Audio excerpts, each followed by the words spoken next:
des alliés qui vont se joindre à mon chuchotement durant cette vidéo. C'est parti. Je reprends les questions, je les avais laissées. Quelle est la qualité selon toi la plus rare chez les gens de nos jours? Je dirais probablement l'empathie. Cette faculté de se mettre à la place de l'autre sans forcément avoir vécu les mêmes choses que lui. Peut-être parce que c'est une chose qui s'apprend, qui n'est pas innée. Et peut-être qu'on devrait suivre le modèle du Danemark et donner des cours d'empathie à l'école de 6 à 16 ans, parce que peut-être que certaines personnes n'ont pas la chance d'admirer, on va dire, enfin de prendre exemple sur cette qualité dans leur cadre familial. Comment réussis-tu à avoir un rythme entre YouTube et tes études?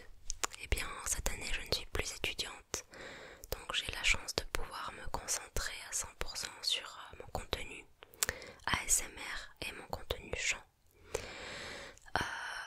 Au final, je passe du coup plus d'heures à préparer ce contenu. Et l'année dernière, j'étais étudiante et j'arrivais quand même à jongler entre tout ça, entre ces trois activités. Je me levais assez tôt et j'essayais de définir certaines plages horaires dans la journée. Par exemple, pendant 4 heures le matin, j'étudiais une matière et ensuite j'utilisais 4 heures de l'après-midi pour filmer des vidéos ASMR, les monter. Et le lendemain, je faisais la même chose avec le chant par exemple, l'après-midi. C'est quoi ton comportement en général? C'est assez vaste comme question. Je dirais que ça dépend des personnes qui m'entourent, de si je me sens à l'aise ou pas. Quand je rencontre des gens pour la première fois, je pense que je peux paraître froide parfois, parce que je ne me livre pas aux gens de suite. J'ai du mal à aller vers les gens en premier, à faire le premier pas. Et je sais qu'au lycée par exemple, les CPE disaient de moi que je paraissais hautaine. C'est une sorte de carapace, une manière de se protéger aussi. Quand on a été déçu par les gens, on a tendance à développer un peu plus de méfiance.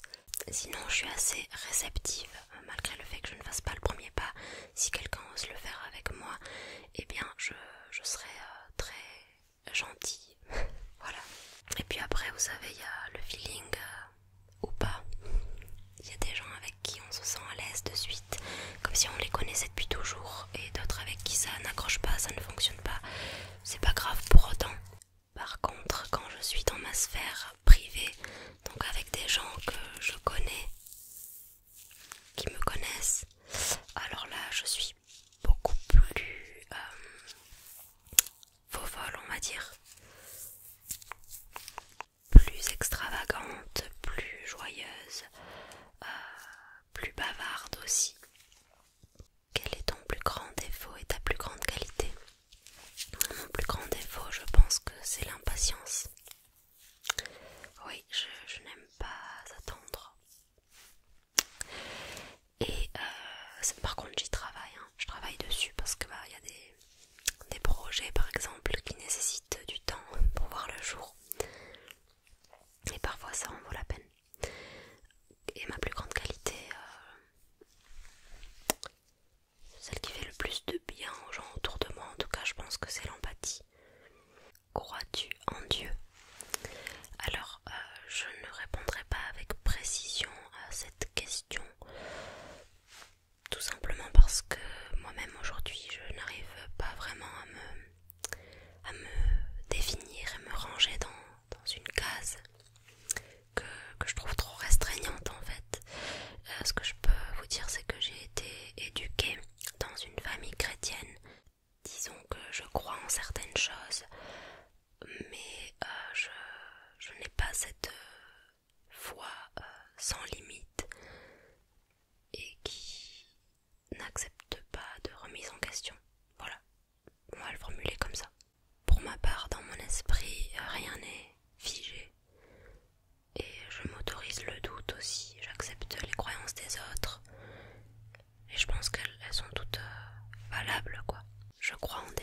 assez spirituel, mais j'ai aussi cette part de moi qui est plus cartésienne, plus terre à terre,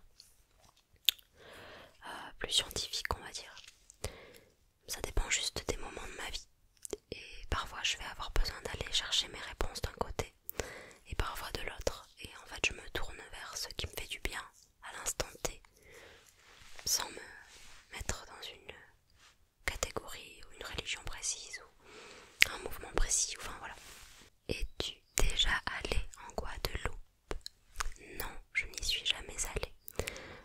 Je ne suis jamais allée sur aucune île, je crois.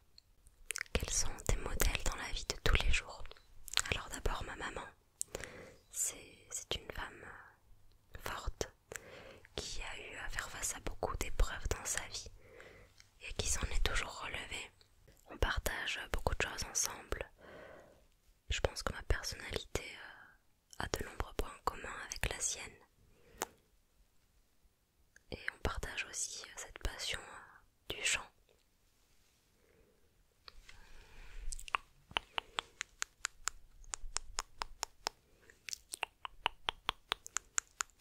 Malgré les conditions précaires dans lesquelles on était, nous en tant qu'enfants, on n'a jamais ressenti tout ça.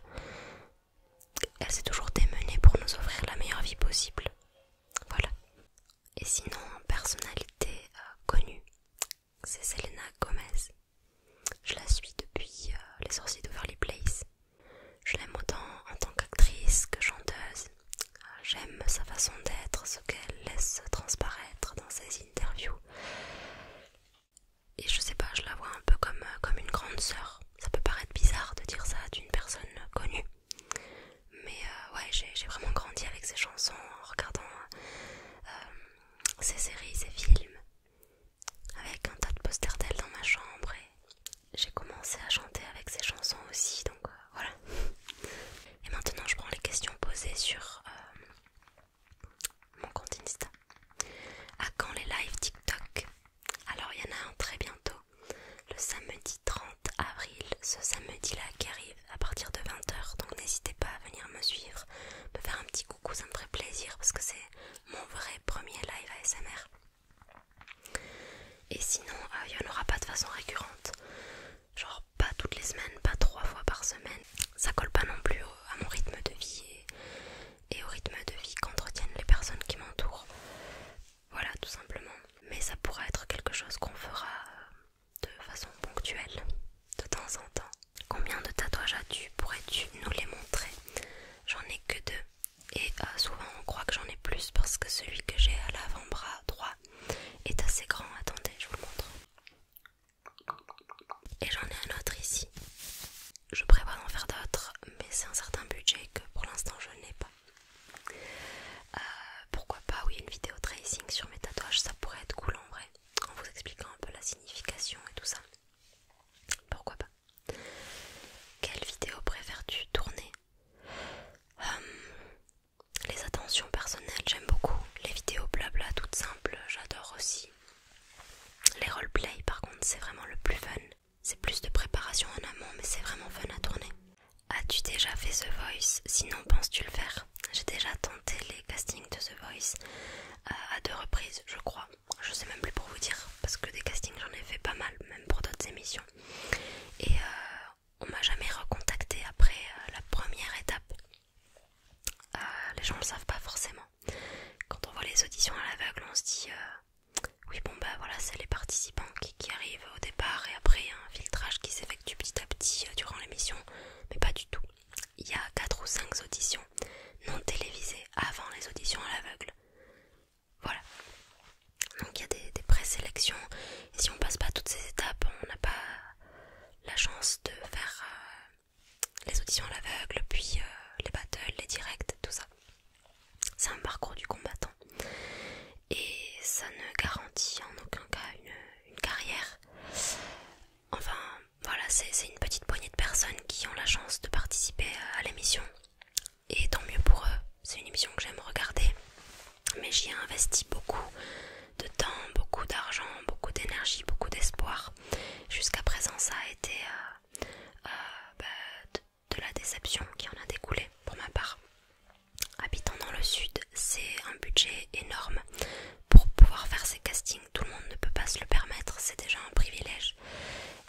l'émission ne prend rien en charge, hein. Ça me faisait rêver quand j'étais jeune, aujourd'hui plus tellement. Je préfère me focaliser sur ma musique, sur sa qualité, sur le fait de partager mes compositions avec vous, propulser ma musique grâce au réseau, grâce à ces nouvelles techniques de communication, créer une communauté par moi-même. C'est ce que je compte faire, c'est mon objectif en tout cas. Et peut-être qu'après, quand assez de personnes me suivront, des labels, des maisons de disques voudront bien s'intéresser à moi.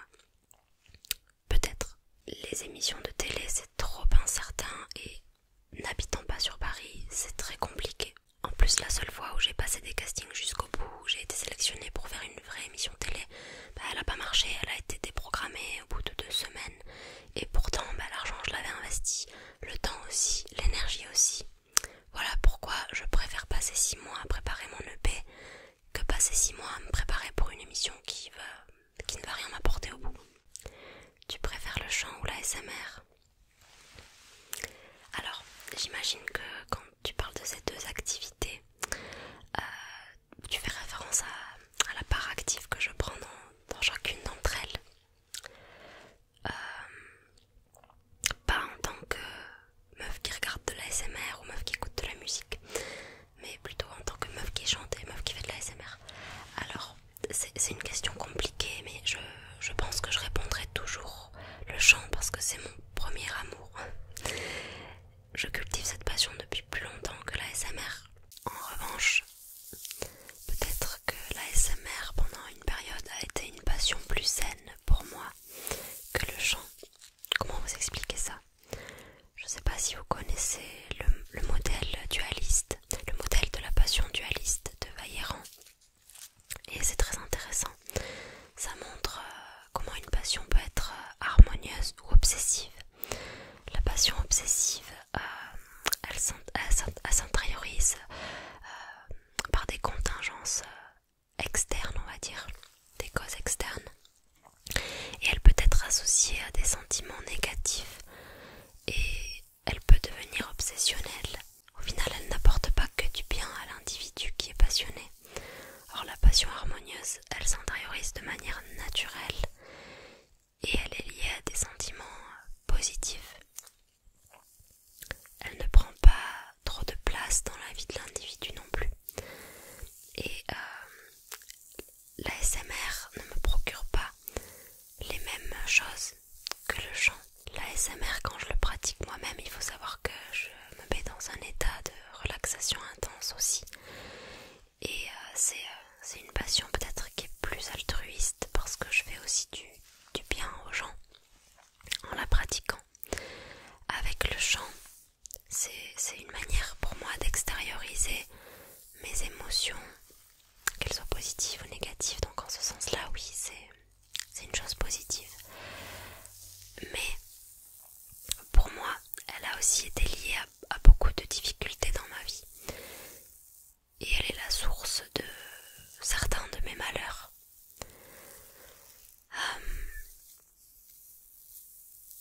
Parfois,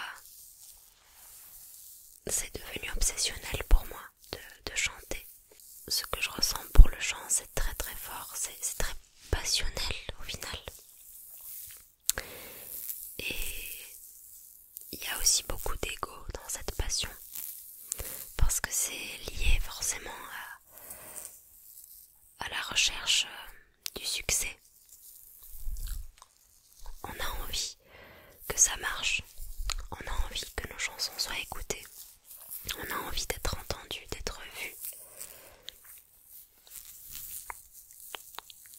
Chez moi, il y a aussi ce rêve qui est passé d'une génération à une autre. Il faut savoir que ma mère a eu ce rêve avant moi de devenir chanteuse et peut-être que j'ai eu inconsciemment l'impression d'être une entrave à la réalisation de ce rêve.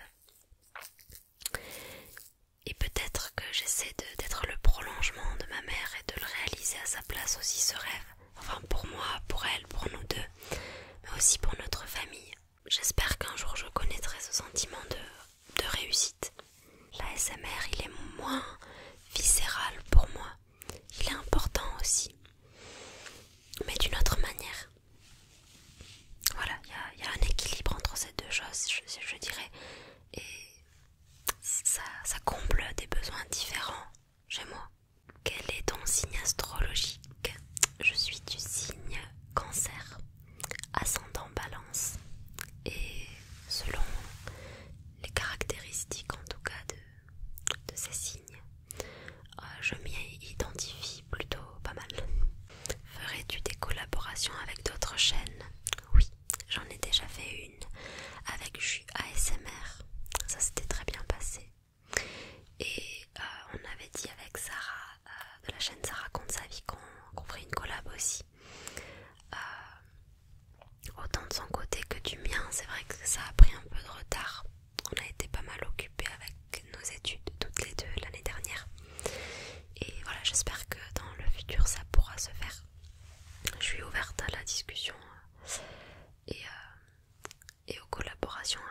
proposé, mais quand je regarde sur le post prévu à cet effet, eh bien je ne les retrouve plus. Je sais pas si c'est un bug, si la personne a supprimé son compte YouTube ou a supprimé les questions, j'en sais rien. Peut-être que ça s'est fait automatiquement par YouTube, j'en ai aucune idée. Mais deux me reviennent en tête. La première était pourquoi penses-tu avoir si peu d'abonnés entre guillemets? Alors, bon, déjà tout est relatif, parce qu'honnêtement 6000 et quelques abonnés, c'est vraiment pas mal. Disons que cette dernière année, la croissance a été plus rapide que durant la première, et je suis déjà très reconnaissante pour tout ce qui se passe sur cette chaîne. Surtout récemment, j'ai eu la chance d'avoir mon premier partenariat et de nouveaux sont en cours. Grâce à TikTok aussi, ça a permis de relancer l'activité sur la chaîne YouTube, parce que c'est vrai qu'il y a eu une période assez creuse où j'avais l'impression que ma chaîne était tombée dans les abysses de YouTube. Ce n'est pas le cas du coup, je m'en aperçois maintenant. Et je crois qu'il n'y a que quand on se lance sur YouTube ou sur un autre réseau social, pour n'importe quelle activité, qu'on comprend à quel point c'est difficile de réunir des gens autour d'une passion, autour d'un thème, de construire sa communauté, quoi. C'est plus difficile qu'il n'y paraît. Et il y a des chaînes qui, en 2 ans, n'arrivent même pas à comptabiliser 1000 abonnés, et ça c'est parce qu'il y a énormément de chaînes sur la plateforme.